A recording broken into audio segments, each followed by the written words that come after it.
Olá galera, como eu havia falado com vocês, estamos começando aí mais uma aula, um bate-papo meio rápido. Hoje eu vou falar sobre metabolismo, correto?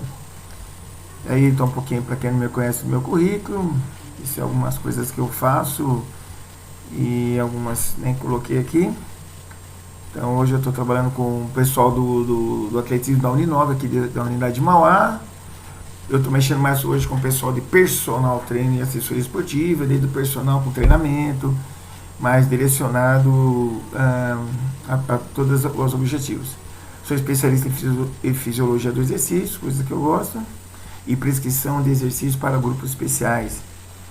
Trabalho com avaliação física, tudo dentro desse processo do personal. Aí nós temos um trabalho publicado quando eu estava na Unixul, no mestrado, sobre os exercícios resistidos e o emagrecimento, oxidação de gordura, mas relacionado, e observamos também lá o perfil lipídico, tá? E também na ingestão do óleo de macadâmia.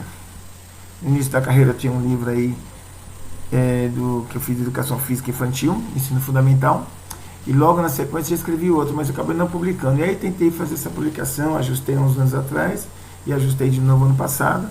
Está em submissão, mas eu estou pensando. Mas no trabalho que eu estou em andamento agora, de livros, um deles é o treinamento em circuitos. O que o circuito faz? Esse é o nosso próximo trabalho. E hoje, então, como eu falei para vocês, nós vamos falar sobre o metabolismo. Coisa simples, bate-papo.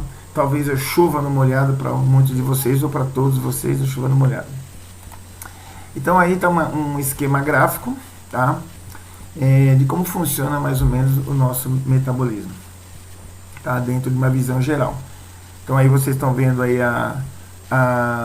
um processo esquemático da proteína, da glicose e das gorduras. Então dentro do corpo humano, o metabolismo, de forma simples, pode ser dividido em duas partes, correto? Que é quando se trata de alimentação, o que acontece no período da digestão, quando os alimentos estão sendo absorvidos, que é denominado estado de alimentação, chamado de estado absortivo. É quando podemos entender que é um momento anabólico do corpo. Então, quando você come, logicamente nós temos o processo anabólico do nosso corpo.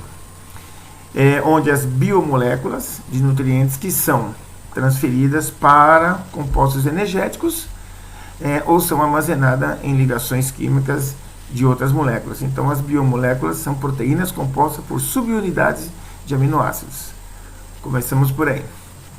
Bom, após uma alimentação, coisa comum, os nutrientes, depois de um período, não estão mais na corrente sanguínea. Eles ficam disponíveis para serem utilizados pelos tecidos quando o corpo está em um processo de estado de jejum ou estado pós-absortivo. Então esse processo, tá? A gente já chama de processo catabólico. Então nesse momento os nutrientes disponíveis no sangue são diminuídos. Então é quando o corpo vai para a utilização das reservas que estão armazenadas. Então nesse momento o nosso corpo está no processo, como eu disse, catabólico. É quando as células degradam moléculas grandes em moléculas pequenas. E nesse momento, a energia liberada pela quebra das ligações é utilizada para os trabalhos, correto? Bom, e aí vamos passar aqui um slide, nós vamos dividir isso aqui. Então agora nós vamos falar mais sobre a parte dos carboidratos. Então aqui vamos dizer que onde está escrito dieta, vamos considerar que seja a boca.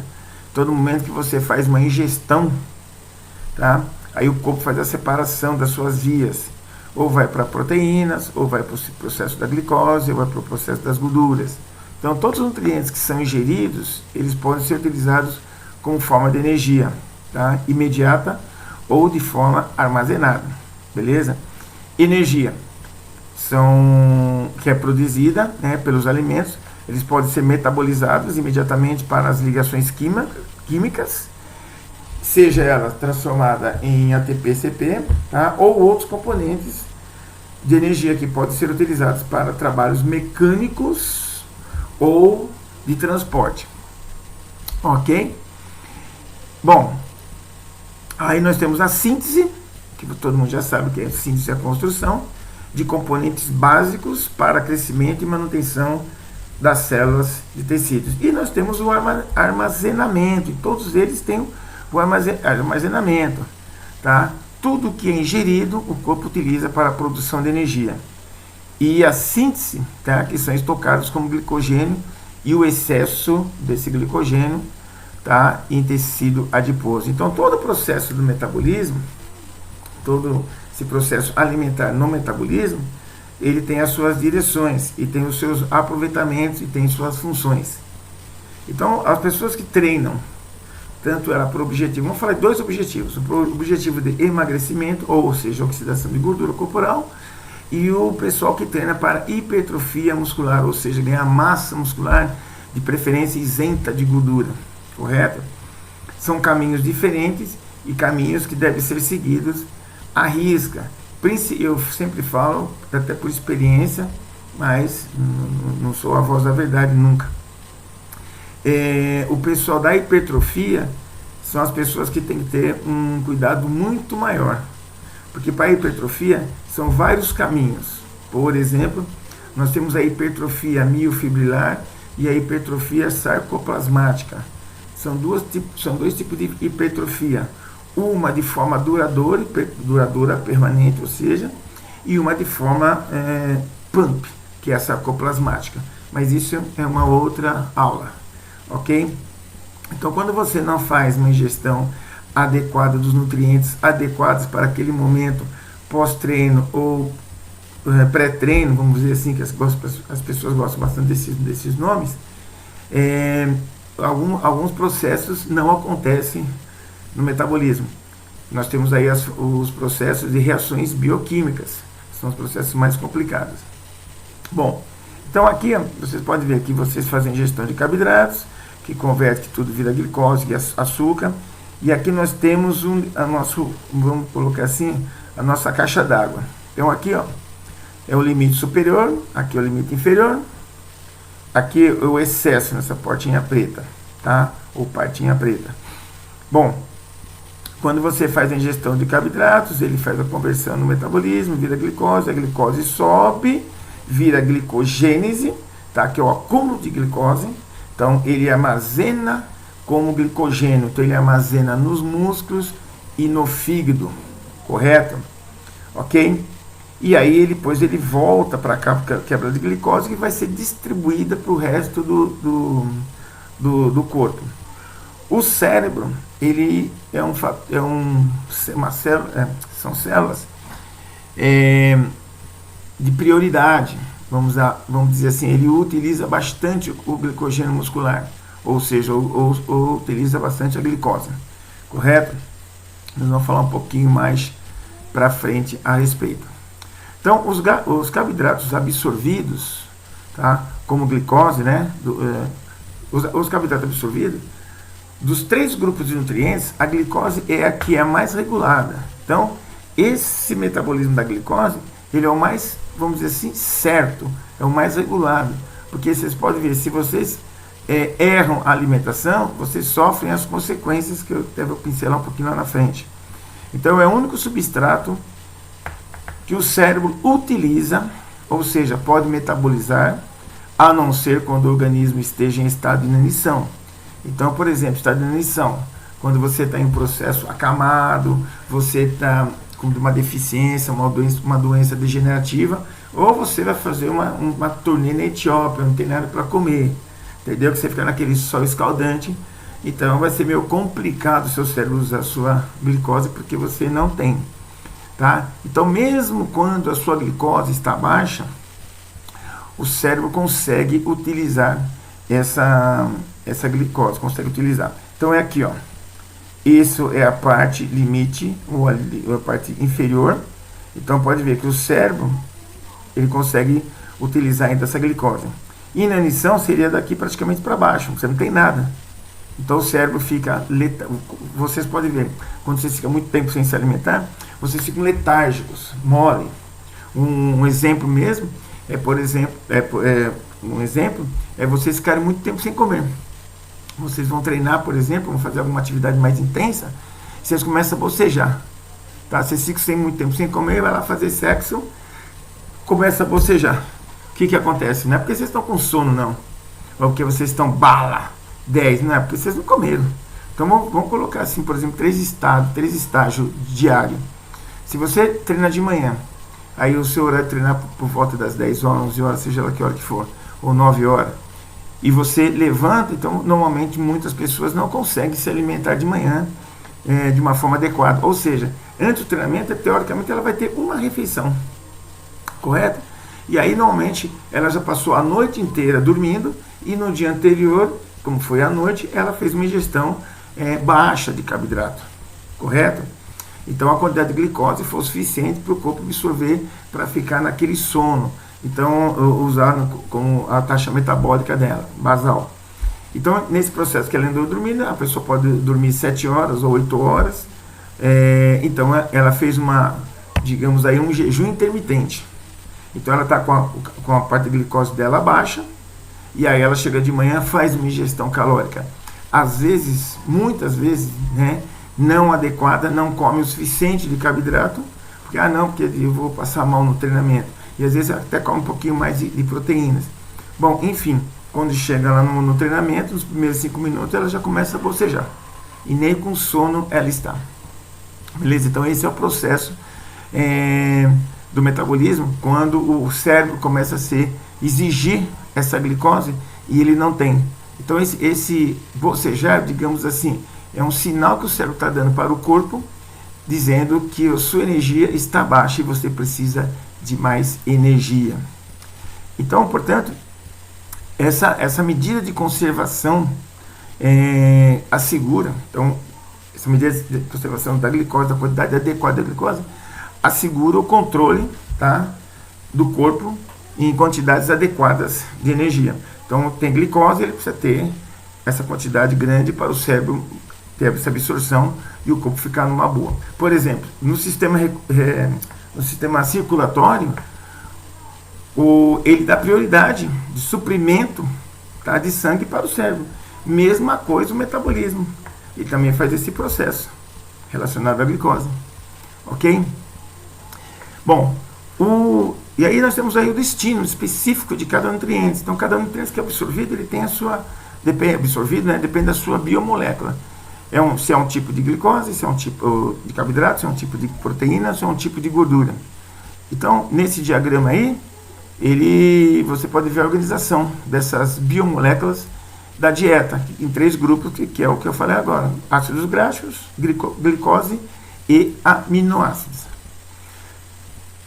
Portanto, quando a glicose está acima, tá, do seu patamar, acima da média, ela é estocada como glicogênio, tá, que é a síntese de glicogênio a partir da glicose, correto? E esse processo chama glicogênese, tá? Quando os estoques estão aqui, ó, nesse processo aqui, ó, estão acima, ok? Chama glicogênio, glicogênese. E quando os estoques de glicogênio são ultrapassados e convertidos, eles são convertidos em gordura, são chamados de lipogênese, coisa que você já sabe. Então é aqui, ó, acima dessa linha vermelha, tá? Para cima aqui, ele é estocado, já vai sem excesso para a lipogênese, que vocês estão vendo aqui, ó, excesso de glicose. Então ele é estocado como lipogênese, que é o acúmulo de gordura que nós vamos chegar do outro lado, tá? Bom, no entanto, a quantidade de glicose no sangue, quando a quantidade de glicose no sangue fica abaixo, o corpo trabalha para converter o glicogênio em glicose, tá certo? Esse processo é chamado de glicogenólise, tá? Quebra de glicogênio e glicogênio para glicose. Então aqui, ó, nós temos o armazenamento. Então aqui, só para dar uma voltada um pouquinho, glicose, quebra aqui, aí sobe glicogênese, armazena como glicogênio, tá? Como glicogênio, tá? E depois volta para ser distribuído pelo corpo e ser aproveitado pelo metabolismo da maioria dos tecidos, metabolismo cerebral, como também pelo músculo, ok? Então, sempre que haver um equilíbrio no metabolismo oxidativo, síntese de glicogênio, a quebra de glicogênio e síntese de gordura, permite que o corpo sempre mantenha as concentrações de glicose no sangue dentro dos limites. Então, por isso que eu falei, o metabolismo dos carboidratos são os melhores. Bom, as nossas células convertem glicose em glicogênio que são estocados. Então, por exemplo, 100 gramas de glicogênio, tá, são estocados no fígado. Esse cara é o cara tio Patinhas, pão duro, mesquinho. Ele não libera, o fígado não libera glicogênio muscular quando você está fazendo exercício. Ele só libera quando ele percebe que você vai morrer em estado grande, correto? 200 gramas são estocados no músculo, então num total aí de 300 gramas. Então, normalmente essa quantidade de 300 gramas, ela dura aí no corpo por volta de 10 a 15 horas. Somente o cérebro, ok, aqui, ele utiliza 150 gramas de glicose por dia. Então ele é bala, então ele precisa, por isso que qualquer coisinha que vocês ficam sem comer, o corpo fica letárgico, vocês ficam lentos, fica mais sem energia para fazer treinamento. Às vezes as pessoas pensam que elas estão ficando fracas, e toda vez, dá um produto, vocês já ouvem isso direto. Ô professor, o que eu posso tomar para poder ficar com mais energia? Eu estou fraco. Primeiro é tomar vergonha na cara e começar a comer direito, tá? Se alimentar melhor, comer comida mais in natura, comer comida mais frequentemente, porque não é mole você fazer um trabalho para ganhar hipertrofia. Não é uma coisa de ontem, tá? Começou ontem, já hoje você vai ter um ganho de massa muscular de 10 quilos. Isso é muito demorado, muito sacrificante, daí precisa ter paciência. O trabalho de musculação ou exercícios resistidos, ele é completamente sofrido, vamos colocar assim, né? Eu considero como no bom sentido, e é um trabalho de muita paciência. Então, às vezes as pessoas querem cortar caminho, e nem sempre o cortar caminho é o ideal. Beleza? Bom, agora aqui, ó, nós, dentro desse processo aqui, ó, do carboidrato, nós temos esse processo aqui, ó, da urina, correto? Quando está muito elevado, nós eliminamos também essa glicose pela urina. Então, por exemplo, no caso, estado crítico, tá? Isso é exemplo dos diabéticos. Quando a glicose está excessiva, pode ver que os diabéticos, quando a glicose está excessiva, ele vai toda hora no banheiro. Então, é eliminado por forma de urina. E esse processo somente ocorre quando o limiar renal, né, para uma reabsorção de glicose é excedido. Então, aqui vocês têm a taxa. Aqui é um manejo, mais ou menos assim, como que o rim funciona pelo processo da glicose. Então, aqui, ó, então aqui a taxa de filtração, reabsorção e excreção da glicose, tá? Miligramas minuto. Então, aqui, ó, essa linha vermelha é a filtração, beleza? Aqui é o transporte máximo e aqui é o limiar renal, que dá 300 miligramas, né, a cada 100 ml de plasma. Então aqui é a filtração, tá, a linha vermelha que vai aqui. Esse processo aqui é a reabsorção, correto? E esse processo aqui no limiar é a excreção. Quando isso está dentro do patamar, a filtração e a reabsorção elas são iguais, tá? Não há excreção. Então vamos voltar aqui um pouquinho vamos voltar um pouquinho aqui. Quando aqui, ó, está dentro do limite, tá correto? Não há excesso de urina. Então, normalmente o cara está com sua glicose normal, ou seja, ele não é um diabético, correto? Ou está de uma certa forma controlada. Ok? Só para dar uma ilustradinha para vocês. Bom, agora nós vamos. Essa aqui é a parte das proteínas. Então nós vimos lá aqui onde é a boca, faz a ingestão de proteínas. Aí as proteínas entram, quebra as proteínas, aminoácidos, vem o depósito, depois ela faz a síntese proteica, que vai a proteína corporal onde vai ser distribuída. Então essas proteínas desempenham uma série de funções no organismo, tá? que é a proteína, a gente chama de, são alimentos construtores. Então, as funções dessas proteínas desempenham essas funções no organismo, fornecendo energia, catalisam reações químicas, transportam substâncias e atuam na defesa e regulam os processos metabólicos. Ok? Então, as quantidades de aminoácidos no corpo é utilizada primeiramente para a síntese das proteínas. Portanto, que é esse processo que vocês estão vendo aqui, síntese de proteína. Portanto, se a ingestão de glicose fica abaixo do normal, esses aminoácidos podem ser convertidos ou ser utilizados para a conversão de glicogênio ou de glicose, que são chamadas de nova via de glicogênese ou gliconeogênese, que é esse processo aqui, ó.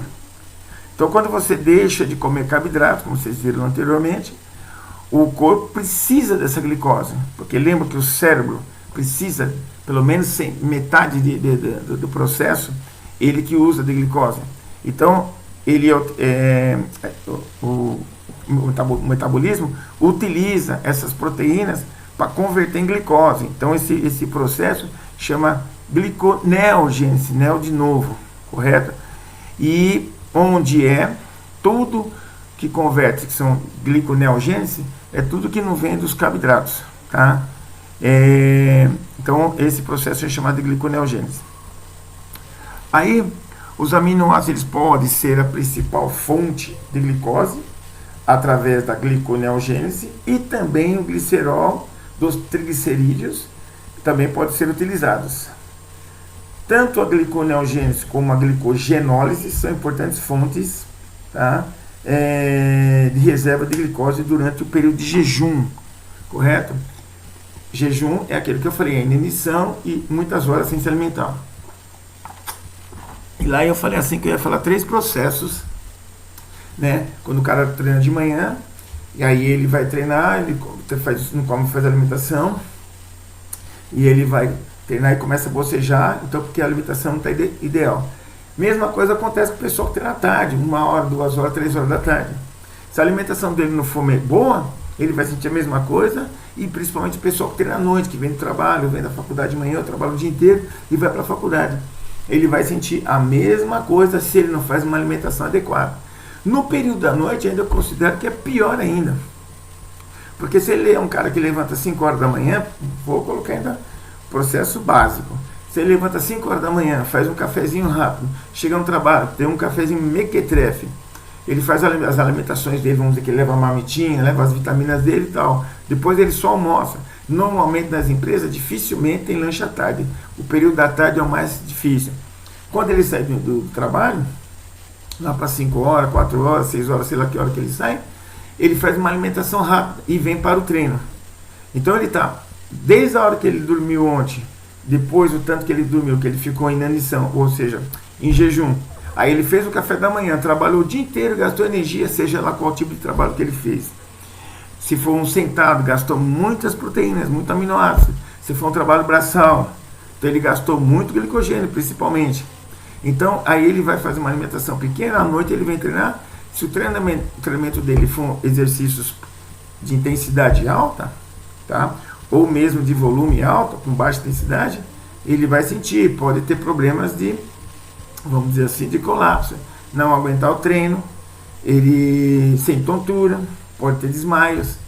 Então, o processo alimentar ele é muito complicado. A pessoa tem que ter muita atenção para alcançar o seu objetivo. E não pode esquecer que, depende do objetivo, seja ele hipertrófico ou para oxidação de gordura, os alimentos precisam ser adequados, ajustados. Tem uma coisa que eu falo bastante, que hoje os nutricionistas, eles cursam, né? Cursam fisiologia do exercício, cursam treinamento, estão estudando periodização, porque não que eles vão mandar treinamento. Até essa frase é uma frase do meu mentor, do Dr. Fábio Seschini. Não é que eles vão fazer treinamento, que eles vão passar treinamento, eles não sabem nada disso. Mas é para saber como eles vão periodizar a suplementação das pessoas, ou seja, a alimentação, seja ela de carboidrato, seja ela de proteínas, seja ela de gorduras, correto? Então, qual que é o processo? processo é de cuidados, de bastante cuidados da alimentação. Então, por isso que as nutricionistas hoje estudam esse mecanismo para elas entenderem como funciona o treinamento. Você tem um treinamento, você faz uma avaliação física e você evolui. Então, quando você passa para outra fase de treinamento, periodização, por exemplo, você tem que ter outra ingestão calórica. Se você faz oxidação, se você trabalha com eliminação de gordura, tá? Então você melhorou, você tem que ter outro tipo de treinamento.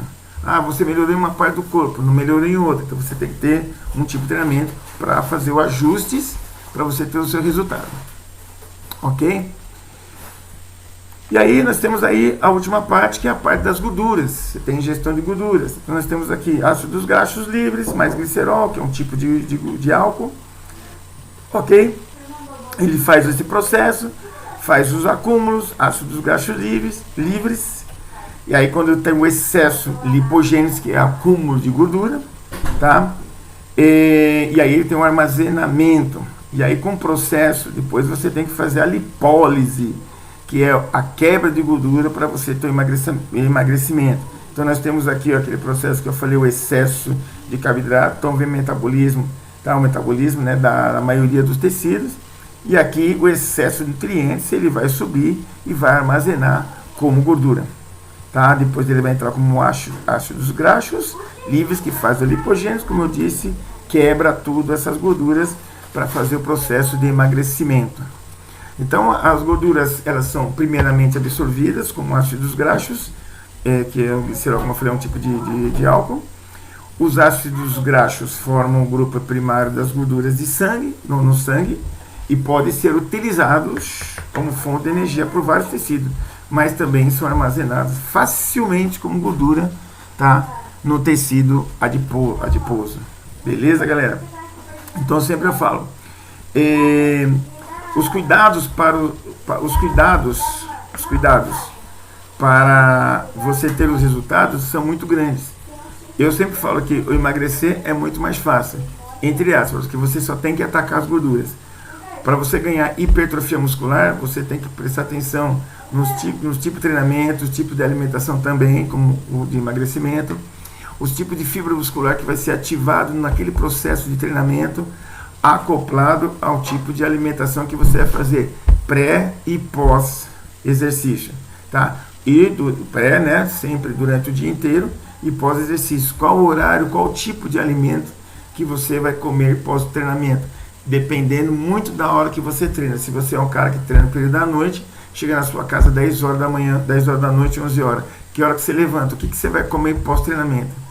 Para você melhorar a sua hipertrofia. Muito atento aos tipos dos exercícios, as combinações de exercícios, quais as horas de exercício. Tudo isso influencia no seu resultado hipertrófico. Correto? Qual o tipo de alimento que você vai comer? Que fase que você está? Qual o tipo de alimento que você vai ingerir mais? Colocar mais porcentagem. Tudo isso precisa conhecer e precisa prestar bastante atenção. Beleza, galera? Aí no final vocês têm um slide aí, os contatos. Se tiverem dúvida, perguntas. E essa foi mais uma das nossas aulas. E logo mais nós vamos colocar mais aulas e mais cursos. Talvez nessa semana aqui, toda vez eu vou colocar 2 tipos de aula ou um curso. Talvez o próximo seja um curso que será dividido em 3, que já está gravado. Já tem mais um pessoal, mais umas aulas gravadas. E são 3 módulos, que é obesidade, tá? Então nós vamos, talvez na próxima aula seja essa o curso que vai entrar, ok? Muito obrigado e até a próxima.